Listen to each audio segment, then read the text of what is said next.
Hey everybody, this is Paul with Tierline Customs, and today I want to have a fun conversation with everybody about size and why it doesn't matter.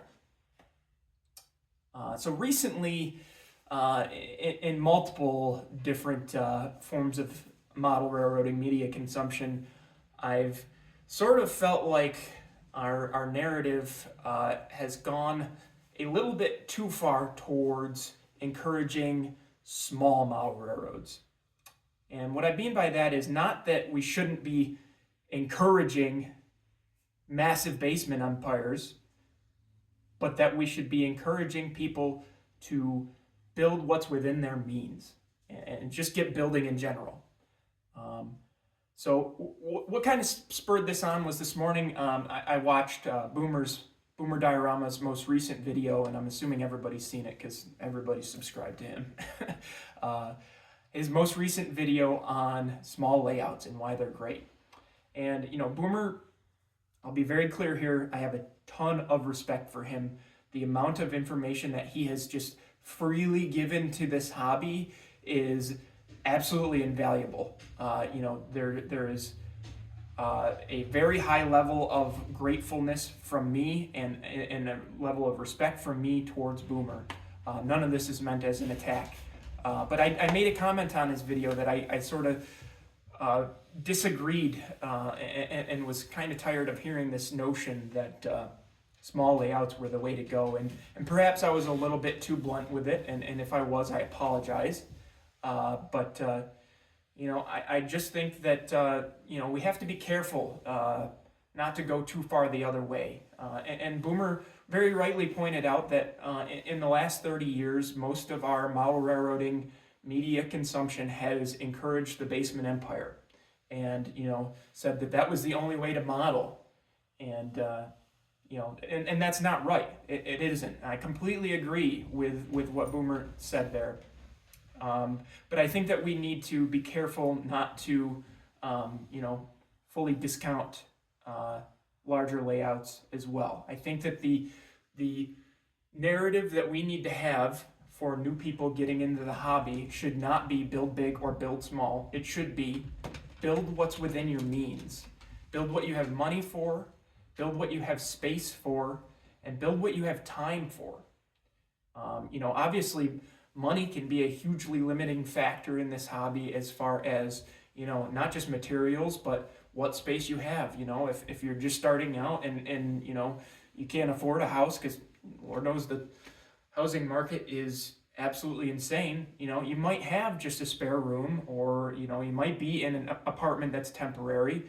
And, in those cases, a shelf layout in a 10 by 12 bedroom or a modular 2 by 8 Fremo module or just a modular switching layout in general might be what's perfect for you just to get started. And I think that's where Boomer and I completely agree, is that the most important thing is that you just get started with modeling. Don't let anything hold you back. But at the same time, I think that we need to be careful to make sure that the narrative is model within your means, because the kid who goes into a museum or a club layout and sees this absolutely massive expanse of a layout and is just mesmerized by it is immediately going to go home and start dreaming about having a basement large enough to build that themselves.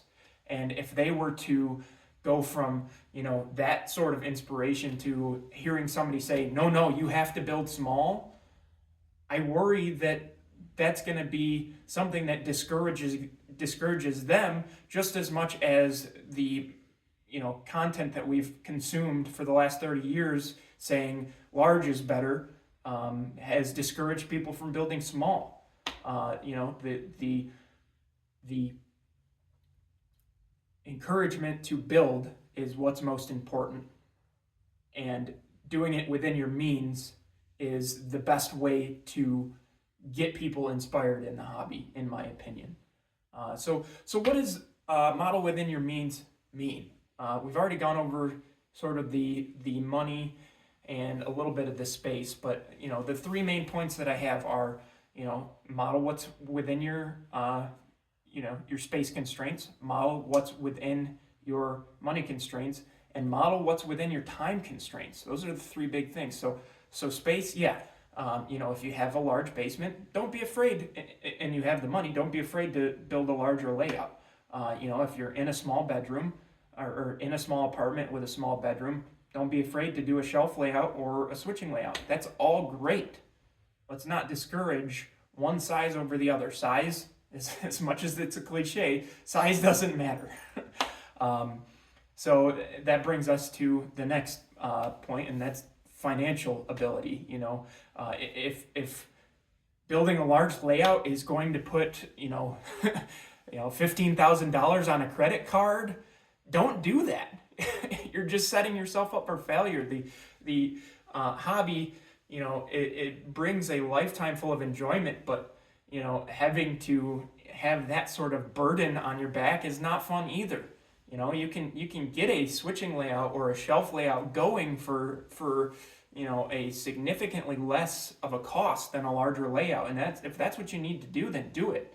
If you still want to build large, there's different approaches to doing that too on a budget. The one module at a time, the one module TOMRA is the acronym that MRH has coined, is a great way to not just make sure that you're completing everything, but so that you're pacing yourself budget-wise. Work on one module, then move to the next. And again, that's something that Boomer's done really well on his layout as well. You can scale that up if you do want to build larger, but financially you're unable to. And then finally, time. Time is the most valuable thing we have on humans here on Earth. We can never get it back as much as we might try. So if you don't have a large amount of time to dedicate to this hobby, then building small is great. But if you have a lifetime like me, I'm 29 years old, I'm in a home that I know I'm going to be in for at least the next decade, and I'm very grateful and blessed to have the financial means to build something that's probably a medium size. I wouldn't say that I have a large layout, but something medium sized, and I'm grateful to have the means to do that. So it really just comes down to time, and something that large layout owners have to be accepting of is the fact that you're never going to have enough of it. As a large layout owner, you may never see your railroad completed, and you just have to be okay with that. It's something that I've accepted. I don't think that I'll ever see this layout 100% complete. And if you're a completionist, there's nothing wrong with being a completionist, but a large layout isn't for you because you're never going to see it done. A shelf layout is probably where you should be, and that's great. Again, time is very valuable, and if you want to see something to the end, shelf layouts are it. If you're okay with the fact that your layout's never really going to be complete, build the basement empire. But with all this said, when it really comes down to it, Boomer and I are 100% in agreement, and I have to say, when I made my comment, it seemed like Boomer didn't think that I understood this, and I do. The most important thing is that you just get started and you just get building. This hobby is full of wonderful people looking to give you assistance. If you have a question, I guarantee you can have an answer to it probably within 5 minutes, as long as you know where to look for the answer. Whether you're going to build big or small, the most important thing is to just do it. We're all here for the same reason, to enjoy the hobby of model railroading, and to squabble over what size we should be doing it in just seems not worth it to me. The size comparison thing is just futile, you know. Just model what's within your means. Take care, guys.